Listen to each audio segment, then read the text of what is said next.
Here are today's top news stories and why they matter. We begin from the Democratic Republic of Congo, DRC, where the government and the M23 rebels have agreed to an immediate ceasefire hours after Qatar facilitated peace talks between them. In a joint statement, the parties said they have agreed to work towards concluding a truce that would contribute to the effectiveness of the ceasefire. As a giant step towards ensuring this is not just any agreement, local communities involved in the hostilities have been urged to reject hate speech and intimidation that will trigger a breach of the peace agreement. So why is this significant? This marks the first direct talks between the two parties since the latest resurgence after several failed attempts for the two to hold direct talks. To many, this is a crucial step towards ensuring ending the violence that has claimed thousands of lives and displaced many. Will this make any difference? The DRC and M23 believe this agreement is key to a constructive dialogue aimed at restoring peace in the region. Moving on to South Africa, the government has withdrawn the controversial plan to raise the country's value-added tax VAT by 1% from its current 15%.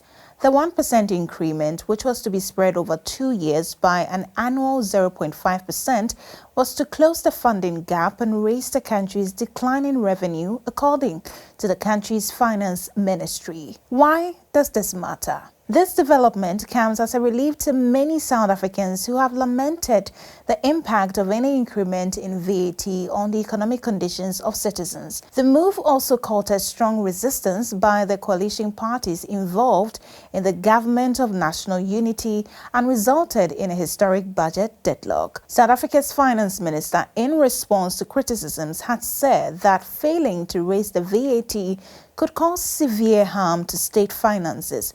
However, in a turnaround, a statement from the ministry says it will now maintain the VAT at 15% after consultations with political parties and careful consideration of the recommendations from parliamentary committees. In the interim, the statement says Parliament will be requested to adjust expenditure in a manner that ensures that the loss of revenue does not harm South Africa's fiscal sustainability. And finally, China and Kenya have announced a $950 million agreement focusing on accelerating key development projects under Kenya's bottom-up economic transformation agenda. The announcement made during President William Ruto's visit to China is also seen as a major boost to China's Belt and Road Initiative, BRI, which seeks to extend China's geopolitical and economic influence through global infrastructure development. DW's Andrew Wasike gives us insight into how Kenyans are reacting to this development. The deals align with Kenya's bottom-up economy transformation agenda with promises of thousands of new jobs. Why is this significant? This signals Kenya's deepening economic pivot towards Beijing. It is Ruto's third official visit to China since taking office, showing a clear strategy to expand cooperation with the East, even as relations with traditional Western allies evolve.